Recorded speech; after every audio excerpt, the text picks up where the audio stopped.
Então eu começo essa série falando exatamente do exemplo da vida de Jesus, que está em Hebreus 5, 8, 9 e depois 2, 18, que eu quero que você leia comigo bem forte. Diz assim: embora sendo filho, Jesus, ele aprendeu a obedecer por meio daquilo que sofreu, e uma vez aperfeiçoado, tornou-se a fonte de eterna salvação para todos os que lhe obedecem. Aí o 2,18 diz: pois naquilo que ele mesmo sofreu, tendo sido tentado, é poderoso para socorrer os que são tentados.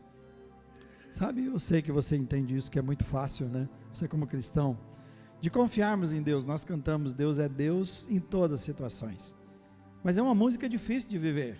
Se Deus fizer, Ele é Deus. Se Deus não fizer, Ele continua sendo Deus, mas não sei se continua sendo para mim, porque a coisa pegou, né? Então quando as coisas vão bem na nossa vida, e nós levamos vantagem, no bom sentido, nessas coisas, então nós estamos bem, mas é muito difícil diante das lutas, a dor e o sofrimento. Quando a dor e o sofrimento bate à nossa porta, coisas inesperadas, muito difícil. Então, aí algumas perguntas: realmente nós precisamos passar por situações difíceis? Ou será que nós somos culpados por todas as situações difíceis que nós passamos, então não tem a ver com Deus? Ou será que Deus também está nos punindo por causa dessa nossa culpa, o nosso erro? Qual é a questão? Será que Deus não podia impedir que a gente sofresse? E por que, se Ele pode, por que Ele não faz, né? Para mim a melhor coisa que nós podemos fazer nesta manhã é correr para Deus e para a palavra dEle, para a gente entender esse assunto, entender um pouco mais. Claro que esse assunto é longo, nós vamos falar o ano inteiro, e o que eu estou falando sobre sofrimento hoje é muito pequeno, é uma gota, simples gota, diante de tudo que tem. Então não pense que isso é o final do assunto, isso é uma coisa muito pequena diante de tudo. Mas por que é que Deus não impede o sofrimento? E Ele não impede porque Ele usa as nossas batalhas para o nosso bem. Essa é a grande questão, e é o que nós precisamos aprender, e o que eu desejo nesta manhã que a gente aprenda. Então aprenda, por que Deus, com base nesse texto, por que Ele não impede o sofrimento? Vamos falar juntos por que Ele não impede? Primeiramente, para desenvolver obediência em nós. É por isso que Deus não vai impedir o sofrimento. Especialistas em família têm chegado à conclusão que muitos pais de hoje estão equivocados sobre a educação dos seus filhos, porque são pais que viveram privações, e quem não viveu, né? Quem tem mais idade como eu sabe disso. Hoje a coisa é muito diferente, né? Eu lembro que para ganhar um brinquedo, na minha época, já ainda por não ter mãe, então a coisa era pior, né? Os tios não lembravam disso, né? Hoje nós somos tios que lembram, por causa do que eu passei. Mas todo mundo ganhava. Eu lembro que com muito custo meu pai fez um brinquedo para mim, ele fez. Mas imagina, então, você gruda aquele brinquedo, ou quem ganhava a sua bonequinha daquela época, né? Não importa o brinquedinho que você ganhasse, você ia guardar por quase que eternidade, porque possivelmente seria a coisa que você teria. Hoje, os nossos filhos, até eu li o Álvaro ali agora, eu lembro que fizeram uma festa, e eles não tinham onde colocar brinquedos. Eu falei, não sei o que fazer. Se a gente pediu, não levem tanto. Você já ouviu isso? Né? Mas isso, você vai ver os filhos hoje, é tantos presentes que eles têm, é tanta coisa que eles têm. No fundo, por trás de tudo isso está assim: eu tive privações, eu passei por muitas dificuldades, então deixa eu facilitar a vida dos nossos filhos, dando tudo a eles que nós pudermos dar. Então, atendendo os desejos, e o nosso pensamento assim: olha, se eu cheguei aqui onde cheguei, passando toda a dificuldade que eu passei, então imagina se eu pegar e facilitar a vida do meu filho. Eles vão chegar mais cedo lá na vida, naquele lugar lá, né? Vão chegar na vida, vão conquistar mais cedo. Então deixa eu facilitar. Enquanto tem muita coisa certa nisto, que devemos fazer o melhor possível para eles, mas tem muitas coisas que nós nos esquecemos. Por exemplo, os especialistas rebatem isso, dizendo que tais pais que estão tentando facilitar a vida, eles esqueceram que foram as lutas, que foram as dificuldades que transformaram eles nesses pais que são, e por isso tem os filhos que têm, por isso tem a vida que tem. Então não foi a facilidade que trouxe, que levou-os até lá. Você e eu não chegamos onde chegamos porque a vida foi fácil demais. Na verdade chegamos onde chegamos porque é difícil. Então veja o versículo 8 que ele está dizendo aqui, sobre o Filho de Deus. Não está falando de um cristão qualquer, não está falando de mim, de você, não falou nem dos profetas que poderiam ser grandes homens, está falando de Jesus, que assumiu a nossa humanidade, que deixou a sua divindade. Ele diz assim, diga comigo: embora sendo filho, ele, Jesus, aprendeu a obedecer por meio daquilo que sofreu. Os pais só chegaram onde chegaram porque as lutas forjaram o caráter desses pais. Não foram as facilidades, não foi essa coisa, dá esse presente aqui, tira aquela dificuldade ali, ajuda daquele jeito lá, e por isso chegaram, porque foi difícil. Então, no projeto de Deus para nós, os sofrimentos, quando eu olho para esse texto, quer dizer que ele tem ingredientes, os sofrimentos têm ingredientes especiais para promover a nossa espiritualidade, promover o nosso crescimento, o nosso desenvolvimento espiritual. Ouviu isso? Os sofrimentos têm ingredientes especiais de Deus para nos desenvolver. E eu vou citar algumas coisas que eu tenho visto que o sofrimento faz. Como é que ele desenvolve então a nossa espiritualidade? Primeiramente, o sofrimento torna o nosso ouvido mais atento à voz de Deus. Estava lembrando daquela pessoa que eu já disse para vocês, um índio lá no mato, que ele consegue ir na cidade, porque ele aprendeu a ouvir os sons corretamente. Então, ele conta que ele estava na cidade e aquela pessoa não conseguiu entender, uma pessoa de cidade grande que o levou, que com tantos barulhos de buzina, carro e tudo, ele chama atenção para o barulho de um grilo. Como ele consegue ouvir a voz, ou melhor, o canto de um grilo numa cidade barulhenta, por exemplo, como São Paulo, porque o seu ouvido estava treinado, preparado para aquilo. A grande questão é exatamente esta: o nosso ouvido, nós vamos perdendo sensibilidade no nosso ouvido. Por quê? Nós vamos nos ensurdecendo com tantas coisas que vão todo o tempo batendo, gritando na nossa vida, clamando por assumir o primeiro lugar na nossa vida, e nós paramos de perceber a voz de Deus. Nós já não conseguimos entender a voz de Deus no meio de tudo isso. Então, com o sofrimento, Deus deseja fazer com que você diga, você chegue a esse ponto assim: Pai, eu estou ouvindo, há muitos barulhos, há muitas situações complicadas, há muita gente falando, há muita coisa atraindo demais, Pai, eu consigo ouvir a sua voz, e eu sei que essa é a sua voz, é o Senhor falando. Pode falar, Pai, eu estou pronto. Esse é o desejo de Deus com o sofrimento. O sofrimento também torna o nosso coração mais sensível para Deus. Lá é o nosso ouvido, é o nosso coração sensível.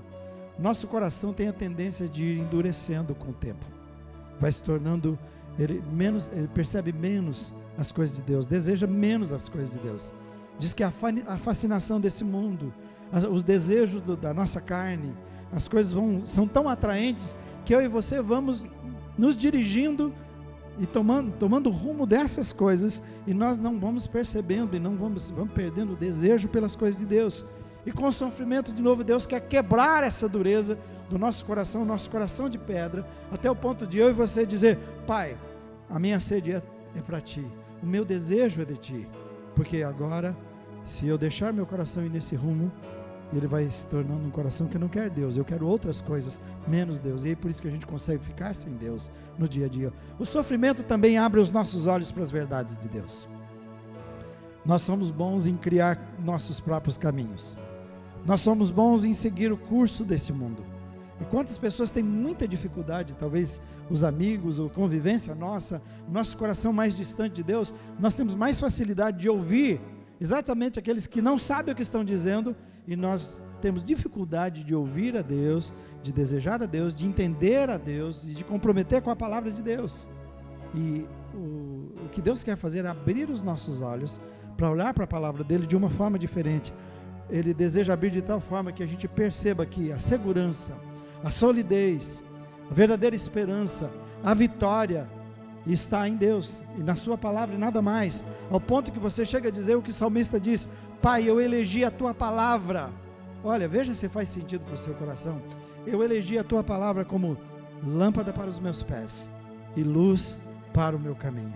Ele falou: o restante é escuridão, o restante parece que é luz, mas não é luz, é uma luz ofuscada, é uma falsa luz. Somente o Senhor tem o caminho certo para eu seguir, é seu, e para eu trilhar nesse caminho, a sua palavra é a lâmpada, a sua palavra é luz para me dirigir. Amém, irmãos? Lâmpada para os meus pés e luz para os meus caminhos, e agora eu consigo ver a sua palavra. O sofrimento também nos aproxima de Deus. Sabe o que acontece nos relacionamentos? Você que é casado sabe disso. Quantas vezes vocês estavam meio distantes um do outro, estava assim meio frio a relação, né? Conversando assim com frieza, algumas vezes com dureza, e de repente acontece alguma coisa na família, e os dois acabam se unindo, se juntando para lutar contra aquela situação difícil. No fim vocês se tornam, depois percebem que estão mais próximos um do outro, mais íntimos do outro. Essa é a ideia. Também é assim conosco. Se as coisas vão muito bem, está tudo certinho, nós nem percebemos e a gente vai sem querer distanciando, ou até querendo, distanciando de Deus, deixando. Nas amizades não é nada diferente. Nas amizades fazemos assim. A verdadeira amizade a gente conhece na hora difícil. A Bíblia já diz isso. Diz que na amizade algumas vezes você perde um irmão que é da família e ganha um amigo que nunca foi. Nos momentos difíceis são revelativos para a nossa vida. É a mesma coisa que Deus está dizendo, assim é com Deus, acontece conosco.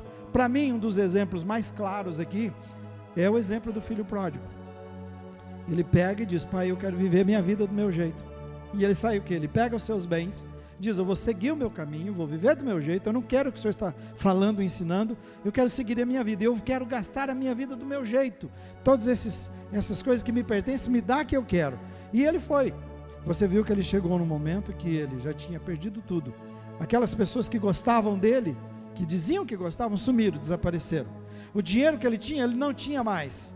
Então o status, tudo que ele tinha, ele não tinha mais. Na verdade, nem emprego digno, porque diz que ele foi cuidar de porcos. Naquela época, para um judeu, era o emprego mais baixo que podia existir. Só que se não bastasse, não era só cuidar de porcos. Ele chegou a um ponto de olhar para a lavagem e dizer assim: que coisa gostosa.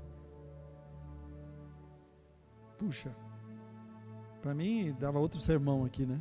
Quando a gente afasta de Deus, a gente começa a gostar de cada coisa, querido, e desejar cada coisa muito séria, entende? Ele tinha de tudo e ele chegou a esse ponto de desejar comer lavagem, de tão sério que estava a sua situação. Mas o que é maravilhoso, que diz assim, ele caiu em si. Quando ele viu o sofrimento, as coisas que ele estava passando, abriram seus olhos para a verdade, abriram-se para Deus. Então diz: eu vou voltar para o meu pai não precisa me receber como filho, meu pai não precisa nunca mais me dar herança, mas só de eu viver na presença dele, lá na estrutura que ele tem, eu sei que vai ser melhor do que eu tentei fazer com a minha vida. Então foi o sofrimento que fez ele ver que a casa e a presença do pai era um lugar seguro e mais importante para a sua vida. Essa é a grande ideia da palavra de Deus e do sofrimento em relação à palavra de Deus. Encontrarmos que a presença de Deus, o projeto de Deus, o plano de Deus é o melhor lugar para você estar. E o sofrimento nos aproxima de Deus. Amém? Segunda verdade que eu quero que você entenda é que, por que Deus não impede o sofrimento? Vamos falar juntos? Para transformar-nos em fonte de bênçãos. É por isso que Ele não vai evitar ou impedir que o sofrimento venha sobre você. Você tem ouvido de mim esses dias, e domingo passado eu falei de novo, de nós sermos uma fonte inesgotável da graça de Jesus para a vida das pessoas. Então, e nesse caso aqui, o livro de Hebreus, lá ele está falando que é a presença do Espírito em nós, que é essa fonte a jorrar. Mas nesse caso, está usando a vida de Jesus para ensinar uma outra coisa que nos torna e que muda o nosso conteúdo. Leia comigo o versículo, diz assim: e uma vez, está falando de Jesus, porque ele passou pelo sofrimento e enfrentou o que enfrentou, fale comigo. E uma vez, lá o versículo 9, aperfeiçoado, tornou-se a fonte de eterna salvação para todos os que lhe obedecem. Ele foi obediente e ele aprendeu com essas coisas, e porque ele aprendeu, ele foi aperfeiçoado, e por isso ele se tornou uma fonte de salvação para todos. Está dizendo assim, Jesus, depois de ter sido aperfeiçoado pelas coisas, é que ele se tornou bênção. O filho precisou passar por isso, pelo sofrimento, para ser abençoado e se tornar o bênção. Então a maturidade que você ganha e eu ganho, a vitória que nós conquistamos, o crescimento que nós obtemos através do sofrimento, é que torna a vida da gente significativa para as pessoas. Então o sofrimento, eu estou dizendo, o sofrimento vai mudar o nosso conteúdo de vida. Muitas pessoas não têm nada para oferecer, até cristãos muitas vezes, são pessoas vazias, são pessoas secas. Eu quero dar experiência, eu quero falar de duas experiências que eu vivi com 2 pés de jabuticaba. Quem é que não conhece? Eu lamento que hoje a gente não consegue ter jabuticaba, você compra outras coisas, e é caríssimo, e quando você compra um pouquinho, e eu que tinha muito disso, e quando você compra um pouquinho disto, paga muito caro e está azedo algumas vezes, Uma delas foi meu pai plantou, quando ele mudou de uma cidade para outra, ele gostava demais, então aprendi isso com ele, levou e plantou um pé de jabuticaba, lá em Paranavaí. E eu fui visitá-lo, eu não estava lá, depois era casado, fui visitá-lo, e esse pé teve 10 anos sem produzir nada. Eu escrevi para ele hoje para perguntar se era isso mesmo, só para confirmar. Sim, ele me confirmou, 10 anos sem produzir. Acontece que ele estava perto de um pé de manga muito grande, de umas mangas muito grandes também, e num vendaval quebrou esse galho da manga e caiu em cima do pé de jabuticaba e quebrou um dos galhos, mas sabe como dobra ele quebra ali, mas sem se desligar, e continuou ligado ao pé, mas quebrado agora, todo ferido. Acontece que depois de 10 anos, pela primeira vez o pé de jabuticaba produziu, e sabe onde produziu? No galho quebrado. Nada, nenhum outro lugar do pé tinha, mas no galho quebrado tinha jabuticaba, e nós aproveitamos. Tá bom. Uma outra foi que depois que nós contamos isso para um senhor da cidade, ele disse que ele também tinha um pé de jabuticaba, e aí ele ligou as coisas. Nunca produziu do lado da casa uma chácara. Ele amarrou um cachorro, mas era uma corrente grande, era uma corrente que ele amarrou, é claro, aqui no cachorro tudo bem cuidado, mas era uma corrente amarrada no pé. Então o cachorro começou naquele ano a andar, correr, gritar e latir para todo lado, e tentando pegar as pessoas, você sabe como, e começou a machucar o pé de jabuticaba. Então ele falou, então isso aconteceu comigo também, porque naquele ano foi a primeira vez que esse pé produziu frutos. Bom, eu resolvi fazer uma pesquisa, falei, será que tem mais alguém que fala sobre isso? Será que alguém diz sobre isso? Eu encontrei um gestor de pessoas e consultor de RH e um palestrante motivacional que escreveu que sempre, ele diz, eu sempre fiquei intrigado, por que árvores que tenham tudo para produzir não produziam nada? Ele falou, tinha tronco, folhas, terra adubada, sol, água, ele falou, enfim, tudo, e mesmo assim não produziam nada. Fiquei intrigado com isso, fui atrás disso. Ele disse que encontrou um senhor muito simples, de uma roça, né, um senhor de roça, que deu o seguinte conselho para ele, filho, só que ele falou caipirês, tá?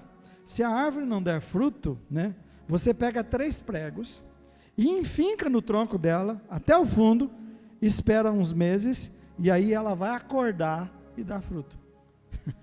Pega 3 pregos, finca lá, espera por um período e ela vai acordar e dar fruto.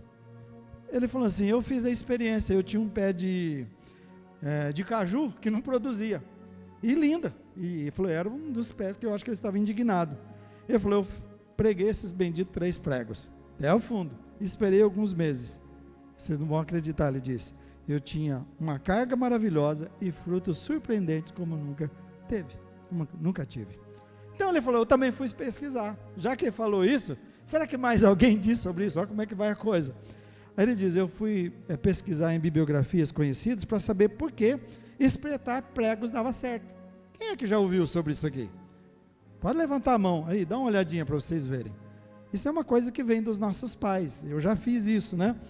Então ele falou, deixa eu descobrir por que dá certo. Olha o que ele escreveu, olha o que ele encontrou. Eu vou ler para vocês, abre aspas aqui. Quando colocamos os pregos na árvore e atacamos, nós ferimos, e a partir daí, diz que a planta se sente ameaçada, sob o risco do corte e da morte, e ela foi programada para isso, e numa tentativa contra o tempo, como um último recurso de vida, ela precisará em preocupar-se com a procriação, com a propagação da espécie, e começa então a reunir todas as suas forças adormecidas para produzir frutos, ou seja, suas sementes são a garantia de que ela vai continuar sobrevivendo. Bem, eu fiquei com uma vontade lascada de parar aqui e falar de multiplicação, irmãos, né? Poderia bem falar sobre isso, eu tenho 14 minutos ainda, porque ela diz assim, num esforço de não morrer, porque ela foi preparada para reproduzir, se ela não produzir, a sua vida está em risco, então ela precisa reproduzir, então ela reúne todos os seus esforços para reproduzir. E eu já disse para vocês que nós morremos se a gente não reproduzir. Se nos tornarmos água parada, ela morre e junta dengue e vira uma coisa de morte para a vida das pessoas. Se nós somos um rio para fluir a graça de Deus, então nós temos que viver. Mas é assim que nos mantemos vivos, reproduzindo a graça de Cristo em nós. Amém, irmãos? Quer salvar a sua vida espiritual? Quer salvar a sua vida espiritual? Reproduz a graça de Cristo que está em você. Não segura ela aí, porque não é para você. Jesus se deu, se doou para a vida. Mas vamos voltar aqui então para o sermão, né, dando essa saidinha. Então o título dessa fala dele era o seguinte: para motivar, enfim, prego. Parece que essa ideia de pregar pregos deu certo, você não acha? Porque foram esses pregos cravados, pela obediência que ele aprendeu. Ele disse que ele se tornou o que se tornou para a sua vida e a minha vida. Jesus disse: se eu não morrer, vocês não serão salvos. Os pregos foram cravados e a vida de Deus foi ativada para a sua vida e a minha vida. Amém? Claro que isso aqui dá um outro sermão muito longo, vamos parar por aí, mas a lição aqui é o seguinte: os sofrimentos são usados por Deus como pregos para acordar potenciais maravilhosos em nós que estão adormecidos. Você ouviu isso? Eu vou falar para você mais uma vez. Os sofrimentos são usados por Deus como pregos, como esses pregos, para acordar potenciais maravilhosos em nós. Ele te fez com vida abundante. O limite sou eu e você, porque a vida, o próprio Deus habita em você e em mim. Por isso Paulo na pregação eu disse: Timóteo, reavive o dom de Deus que há em você. Ele estava dizendo isso. E a palavra de Deus é o seguinte: eu vou usar o sofrimento para acordar a minha vida que está em você, para que você possa multiplicar aquilo que eu planejei para a sua vida. Amém, irmãos? Você vai lutar contra o sofrimento na sua vida? Não, né? Eu quero aprender com o sofrimento. Amém? Então, quando você vira os pregos vindo e o martelo na mesa, quando Deus chamar você para conversa, e você vê um prego e um martelo na mesa, 3 preguinhos e um martelo na mesa, você já sabe qual vai ser a conversa. Amém? Amém, irmãos? Vamos lá, terceiro, por último, porque Deus não impede o sofrimento. Vamos falar juntos? Para capacitar-nos a ajudar os que passam pelas mesmas coisas. Eu sei que você já esteve do lado de pessoas que eles não têm a mínima ideia do que eles estão falando, né? E isso eu não tenho dúvida que seja esteve. Por exemplo, num velório, principalmente, é o lugar disto. A pessoa diz: não chora não. Se ele estiver chorando, ele acha que te ajudar é falar para você parar de chorar. A única coisa que ele fala. Então chega: por favor, não chora não. Como assim? Parece que nós temos um desespero com o choro, né? Quando a criança chora, diz que tem lá não sei quantas maneiras que a criança chora, dando sinais diferentes. A gente precisa aprender. Mas não importa, chorou, a gente entra em desespero. Então, algumas pessoas chegam: não chora não. E a gente vai fazer o quê? Fingir a dor que está passando? Se até Jesus chorou, então a gente tem que ir. Eu digo nos lugares e falo: chora, querido. A coisa é difícil, é muito duro o que você está passando. Chora mesmo. Chorar é saudável, Deus planejou isso. Ou então uma pessoa chega perto de você e acha que se ela contar uma tragédia maior do que ela está vivendo, que essa pessoa está vivendo no momento, vai ajudá-la. Então chega do lado de alguém e diz assim: seu marido pelo menos morreu de acidente e foi rápido. Pensa. A minha amiga, não foi nem com ela, o marido dela morreu de câncer, ficou sofrendo na cama, minha filha, tanto tempo. Agradece a Deus porque ele morreu de acidente. Você perdeu uma pessoa querida, se você fosse bom, você ia chegar, se você tivesse força, você ia falar: alguém tira esse trem do meu lado aqui, pelo amor de Deus, né? Tira esse sem noção aqui, né? Daqui, por favor, que não tem citocol, não tem simancol, né? Olha o que está falando. Deus não deseja que você e eu sejamos pessoas dessa forma, não é isso que Ele quer. O grande problema é que muitas vezes nós somos assim, espiritualmente. As pessoas precisam de mim e de você, precisam da sua ajuda e a minha, e nós somos como esse, ficamos jogando palavras ao vento, porque a nossa vida é vazia, nós não temos nada para oferecer. O plano de Deus é de nós sermos bênção por onde a gente passar. Por isso tem aquela música: por onde teu rio passar. Então a água viva, por onde vai passando, ela vai transformando, mudando todas as coisas. Esse é o projeto de Deus. Olha o versículo 2:18, então fale comigo para terminarmos. Vamos falar juntos? É outro exemplo de Jesus. Pois naquilo que Ele mesmo sofreu, tendo sido tentado, Ele é poderoso para socorrer os que são tentados. Qual é a ideia aqui? Jesus está dizendo, eu já passei por isso. Deixa eu dizer para você como é que eu venci. E essa mesma coisa, eu quero do meu lado uma pessoa que saiba dizer isso. Olha, eu já passei. Eu sei que o que você está passando é muito difícil, eu não quero comparar, mas deixa eu dizer como é que eu venci. Como é que foi? É isso que as pessoas precisam ter do seu lado.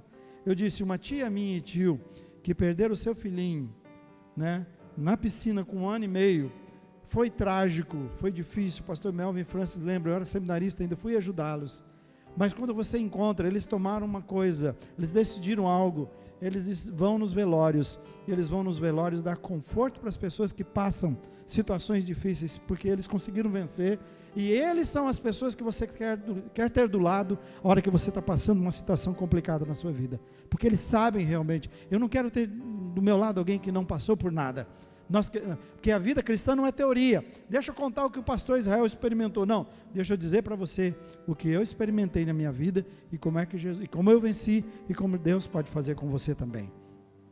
Não há outra forma, irmãos, ouça isso, não há outra forma de nós sermos significativos neste mundo, da gente tocar as pessoas neste mundo, sem nós passarmos pelas situações complicadas, vencermos e mostrarmos para o mundo como é que se vence nesta vida.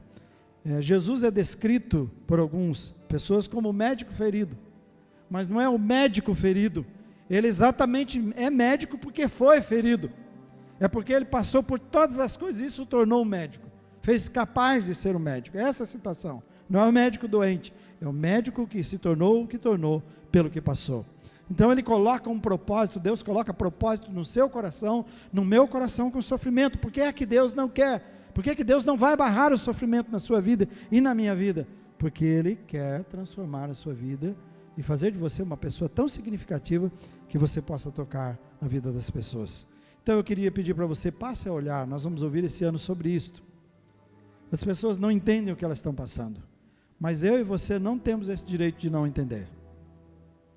Todas as coisas, nós cantamos, cooperam para o bem daqueles que amam a Deus e são chamados segundo o seu propósito.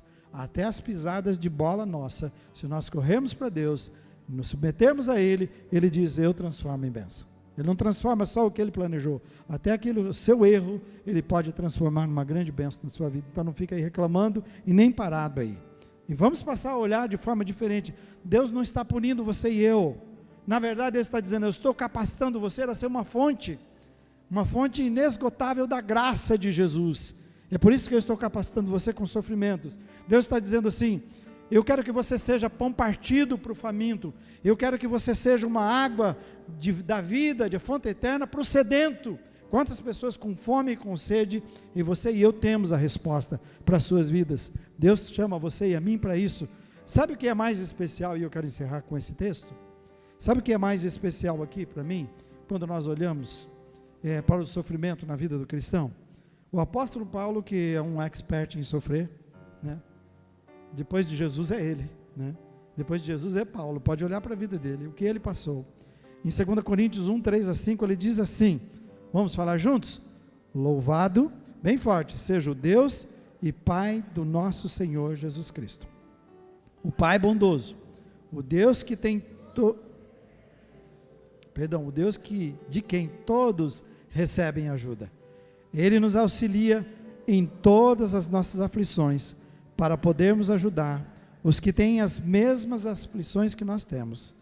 E nós damos aos outros a mesma ajuda que recebemos de Deus, porque assim, como tomamos parte nos muitos sofrimentos de Cristo, assim também, por meio dele, participamos da sua grande ajuda. O texto está dizendo assim, todos nós recebemos ajuda direta de Deus, aqueles que são filhos de Deus, recebem ajuda direta do trono de Deus, amém? Ele está dizendo, é o próprio Deus que nos ajuda. Ele diz assim, eu vou ao seu encontro, eu vou ao seu auxílio, para ajudar, ele diz, em todas as coisas, diz, em todas as nossas aflições, Deus vem e nos ajuda, e nos conforta, e nos consola. Então significa que você e eu jamais estaremos sozinhos, essa é a verdade. Ele nos auxilia em todas as nossas aflições. Ele está dizendo, eu sou um Deus de ajuda, Deus de ajuda, Ele vai estar com você e comigo.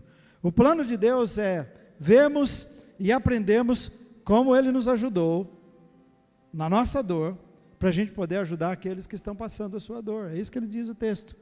Então, com a mesma ajuda que Ele nos dá, o mesmo conforto que Ele nos dá, a presença consoladora e confortadora dEle, Ele diz assim, isso nos capacita a ajudar as pessoas que estão passando a mesma coisa. Então, sabe de uma coisa? No sofrimento é quando Deus para tudo para andar com você e comigo, porque Ele diz, Ele para em cada situação, consolando, cuidando, instruindo, confortando, para que você e eu depois possamos fazer a mesma coisa com as pessoas que estão enfrentando as tragédias da vida. Ouviu? Eu gosto de ver Deus assim, porque Ele é Deus que nos ajuda. Então Ele diz assim, eu paro tudo, vou na sua direção, te consolo, te conforto, te ajudo e capacito você para que você possa fazer a mesma coisa com as pessoas que estão passando as suas tragédias. Amém? Levante-se, eu quero orar com você.